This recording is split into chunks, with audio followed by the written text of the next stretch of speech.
Aliens bombed human children hospital, now humanity destroys them all. Subscribe, and comment where you are watching from. Part 1, The Day the Sky Bled. Earth, New Geneva, Medical District 4. It was a clear morning. Sunlight streamed through the windows of St. Marin's Children's Hospital, painting the walls with soft colors. Laughter echoed through the pediatric recovery ward as nurses wheeled toy-laden carts down hallways. For once, the world outside had paused its chaos. And then the alarms screamed. Dr. Elena Voss dropped the chart she was reading and sprinted to the main console. Red lights danced across the holodisplay. Incoming object. Suborbital re-entry. Non-human signature. Her blood froze. "Get the children to the inner wings," she shouted. Now. But it was already too late. From the sky, a burning spear of light descended, carving a trail through the clouds. It struck the hospital's central wing, a blast wave flattening the east wing in seconds. The air exploded with heat and pressure. Windows shattered inward like rain. And then, silence. Ash drifted from the sky. New Geneva's skyline glowed with fire. Orbit, Human Defense Network. The explosion's shockwave tripped orbital sensors. Emergency defense arrays lit up. Satellites caught the signature, Zyrak munitions, Class A, designed for anti-civilian terror strikes. There had been no warning. No declaration. Just death. Within minutes, every Earth-based system went to code black. Terran Defense Council, Secure Chamber, Earth Core Bunker. 10 leaders sat around the obsidian table, the room lit only by the central display, a live feed of the burning hospital. General Raphael Denning, head of Unified Earth Forces, leaned forward. "Do we have confirmation?" he asked. "Yes," said Intelligence Director Naomi Riker, her voice strained. "We traced the weapon's isotope signature to a Zyrak warship, Blade of Deliverance. They launched from neutral orbit 5 hours ago. No provocation. No communication. Just impact." President Amari Salas stared at the screen, unmoving. "There were children in that wing," she said. 74, Riker whispered. Denning's knuckles whitened. "We've been patient. Diplomatic. Restrained." He turned to Amari. "What do we do?" She stood, voice steel. "We do what we should have done after they poisoned Titan Station. We do what we should have done when they burned Europa's sky fields." She faced the room. "We end them. Aboard the TNS Valkyrie, en route to war." Captain Lucian Reeves stared at the starfield ahead, jaw tight. The Valkyrie was the newest class of dreadnought, faster, meaner, more precise. But it was not a scalpel. It was a hammer. His XO, Commander Delia Rhodes, entered quietly. "Orders confirmed," she said. "We're to intercept the Zyrak fleet at Varnak's belt. No survivors authorized." Lucian didn't speak. He held a photo in his hand, faded, worn at the corners. A little girl with red curls. His niece. She'd been in New Geneva. "They knew it was a hospital," he said finally. "Yes. They chose it." Delia nodded. Lucian stood. "Then they've chosen what comes next. Varnak's belt, outer Zyrak territories." The Blade of Deliverance drifted silently among the asteroid fields, its hull gleaming like obsidian under twin suns. Inside, Overseer Karzul barked orders in harsh guttural tones. His aides scrambled, feeding him intercepted Earth transmissions. "They cry like soft spawn," he sneered, tusks glinting. "They'll hurl threats. Shake fists. And wait for diplomacy to die in its cradle." But as he turned to gloat, an aide shrieked. "Overseer, warp rupture detected. Multiple Terran vessels inbound." Karzul turned toward the main view screen. And saw hell arriving. The Valkyrie exited warp in a blaze of light, flanked by 6 Terran heavy cruisers. Its lances powered instantly. No warnings. No parley. Just retribution. Engagement, Operation Iron Echo. The Terran fleet opened fire with synchronized precision. Rail slugs shredded the outer ships of the Zyrak patrol line. Pulse lances melted armor like wax. No commands were spoken aloud, every move had been practiced 1,000 times. Inside the Valkyrie, Lucian's voice was calm. Target the Deliverance. Bring down the one that dropped the hammer. Delia's fingers flew across the controls. Coordinates locked. The Valkyrie's main cannon charged. Its reactor flared blue. And when the shot fired, the void screamed. The beam struck the blade of Deliverance mid-spine, splitting its core open like a rotting fruit. The explosion illuminated the belt like a second sun. Aftermath. Not a single Zyrak ship escaped. The debris field was cold, lifeless, drifting in silence. Lucian sat alone in his quarters, watching the casualty list from New Geneva scroll endlessly across his screen. He whispered to no one. "You thought you could break us." He reached forward and shut the display off. "But you only reminded us what it means to be human." Part 2, The Fire That Spreads. Earth, Unity Plaza, New Geneva, Reconstruction Zone. The ruins of St. Marin's Children's Hospital had been cleared away, but the crater remained. It had been sealed in glass, a permanent memorial. Around it, mourners placed candles, flowers, and photos of the children. Above the site, massive banners fluttered with a single phrase in every Terran language. Never again. President Amari Salas stood before the press, cameras and drones buzzing in the wind. "They struck the heart of our humanity," she said. "We do not forgive. We do not forget. And we do not stop." She raised her voice, and the gathered crowd fell silent. "We are not at war because we want vengeance. We are at war because peace cannot exist while monsters walk free." Outer colonies, mobilization in full force. Across the Terran systems, war factories blazed at full capacity. On Titan, drone forges hummed with fresh steel and plasma cores. On Mars, 5 new dreadnoughts were christened, named after the victims of New Geneva. On Luna, conscription offices overflowed with volunteers. Too many. More than the system could process. Because humanity had seen the ashes of innocence. And now the galaxy would see their fire. TNS Valkyrie, forward deployment, Zyrak space. Captain Lucian Reeve watched the War Council form on the bridge's upper deck. A dozen captains, each with a personal reason to hate the Zyrak. Some had lost family. Others, entire crews. Commander Rhodes spoke first. "They're retreating. Pulling back to defensive rings near Zyrak Mole, their capital moon." "Good," Lucian said. "We'll tear through every one." A quiet voice broke the tension. "Even their civilians?" It was Lieutenant Amira Chen, the youngest in the fleet's core command. Barely 24. She'd been in orbit when the hospital fell. Lucian turned to her, his expression unreadable. "We are not them. We don't target the innocent."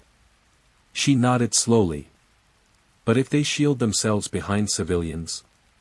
He didn't answer. Because the question wasn't rhetorical. It was real. And it was coming. Zyrak High Command, Fortress of Molkar. The war elders gathered beneath the great lava domes of their capital, horns etched with conquest, tusks inked with the blood of past victories. But even they looked shaken. Because the Terrans weren't fighting like diplomats anymore. They weren't broadcasting ultimatums. They weren't waiting for talks. They were erasing. Warlord Kruktal, general of the outer phalanx, slammed his fist into the table. "They burn 5 of our sectors in a week and offer no terms. Where is their honor?" The elder speaker, Viator, looked up with sunken eyes. "They tried peace. And we answered with terror. He gestured toward a screen playing looped Terran footage, the blast at St. Marin's. The child pulled from rubble. The mother screaming. We made war with gods pretending to be men. Now they remember what they are. Terran Offensive, Operation Starfall. From 5 different entry vectors, Terran forces poured into Zyrak space. First Fleet, led by the Valkyrie, targeted shipyards and weapons depots. Second Fleet seized agricultural moons and starports. Third Fleet, a covert arm led by elite commandos, executed precise strikes on supply chains. In 3 weeks, Zyrak lost 30% of their territory. Entire systems flickered dark. The Zyrak shrieked in outrage, launching brutal counterattacks, but the humans absorbed them. Adjusted. Struck back harder. One Zyrak general sent a surrender drone. It was returned in pieces, accompanied by a message etched into alloy. This is not the time for mercy. It is the time for memory. TNS Valkyrie, Captain's Quarters. Lucian sat in the dark, watching footage from the field. He had seen 1,000 deaths before. But nothing haunted him like this war. Because every victory was personal. Every strike felt like revenge wrapped in command orders. Commander Rhodes entered. We received a signal. Zyrak High Command wants to parley. Lucian raised an eyebrow. Why? They want to stop the bleeding. He stood slowly. They didn't stop it when it was our children bleeding. Rhodes hesitated. Do we respond? Lucian stared out at the stars. And finally said, we'll talk. But they won't like what we say. Part 3, Speak of Peace with Blood on Your Hands. Zyrak Neutral Zone, Ceasefire Summit, Asteroid K-92. The chamber was carved from obsidian and steel, temporary and fragile, like the truce it represented. Earth's flag and the jagged glyph of the Zyrak hung side by side. Captain Lucian Reeve, freshly armored and flanked by 2 Terran Marines, stepped into the room. Across from him stood Overseer Karzul, the same warlord who had authorized the strike on St. Marin's. They locked eyes. No words were exchanged. A recording drone hovered overhead. The summit was live, broadcast across both civilizations. Ambassador Tressen Kai, Earth's peace liaison, broke the silence. We are here to discuss surrender, she said bluntly. Not terms. Not truces. You committed an act of genocide. Karzul growled.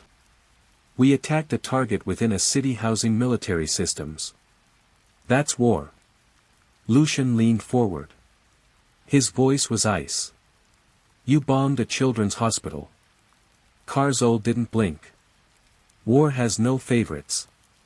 Lucian snapped. Then you'll find none among us. He tossed a shard of melted hospital glass onto the table. It clicked against the metal. That was my niece's ward, he said quietly. She was 6. The silence that followed was louder than any scream. Earth, United Defense Command broadcast. Across Terran space, billions tuned in. They watched Lucian stand over the table, watched Karzul's sneer fade, watched Ambassador Kai speak the final words of the meeting. You've spoken with blood. Now you'll listen with ash. The feed cut. Orders followed. Full mobilization. Zero negotiation. Objective, complete dismantling of Zyrak military and governmental infrastructure. Zyrak space, the storm unleashed. The Terran fleets, no longer restrained by diplomatic considerations, struck with cold efficiency. Planetary rail platforms shattered orbital stations in minutes. Stealth corvettes seeded wormhole mines along every known Zyrak hyperspace route. Orbital mirrors redirected solar flares into defensive nodes, blinding enemy sensors. But they didn't target civilians. No schools. No clinics. No sanctuaries. Instead, they struck only where the warlords hid their weapons, often beneath cities. And when Zyrak commanders tried to use civilians as shields, Terran drop teams landed, rescued them first, and executed precision strikes after. The message was clear. We are not like you. TNS Valkyrie, War Room. 72 enemy installations neutralized in 4 days, Rhodes reported. No confirmed civilian deaths. Lucian looked tired. Older. Too clean, he muttered. Sir. We're not just winning. We're making them remember who we are. That scares me. Rhodes frowned. You wanted justice. Lucian nodded. I did. Still do. He looked down at the holodeble. But how do you stop a war that feels too right to end? Zyrak homeworld, the fall of Molkar. The final blow came without ceremony. Terran drop units breached Molkar's planetary defenses with orbital tunneling cannons. The Zyrak High Command scrambled fighters, mechs, even poison clouds. None of it worked. The Terrans had learned. Adapted. Hardened. When Overseer Karzul was pulled from his throne bunker by Terran Marines, his tusks broken and armor cracked, he finally whispered. You're no better than us. To which Marine Commander Arjun Reyes replied. Then you didn't learn a damn thing. They dragged him away in chains. Earth, Memorial Broadcast.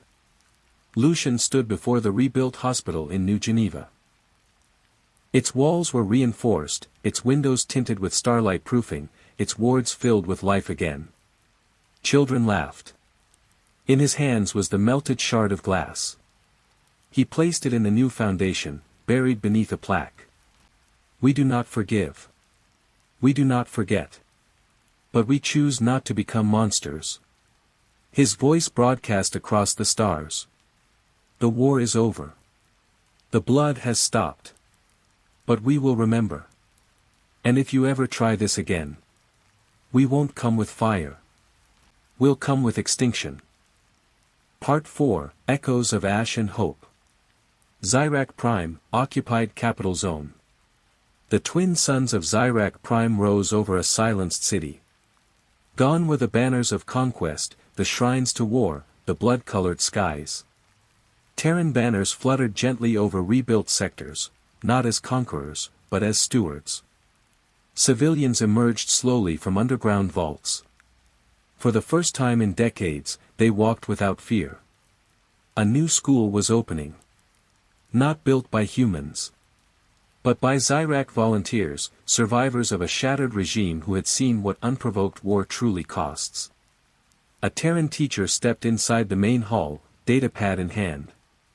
Who here knows what the stars used to mean? She asked. A child raised their clawed hand timidly. They meant danger. She nodded. And now? Another answered. They mean, a second chance. Earth, Unity Hall, Geneva. A gathering of Terran representatives, soldiers, families, and survivors stood as President Amari Salas took the podium. The Zyrak did not simply attack a building, she began. They tore through the soul of peace. She paused, letting the memory return, full and raw. We answered not with annihilation, but with precision. Not with genocide, but with judgment. She turned toward the rows of children in white hospital uniforms, now healthy and strong. And now the galaxy knows, we are not vengeful. But we are unyielding. Thunderous applause shook the hall. Prison Moon, Warlord Karzul's cell. Once feared.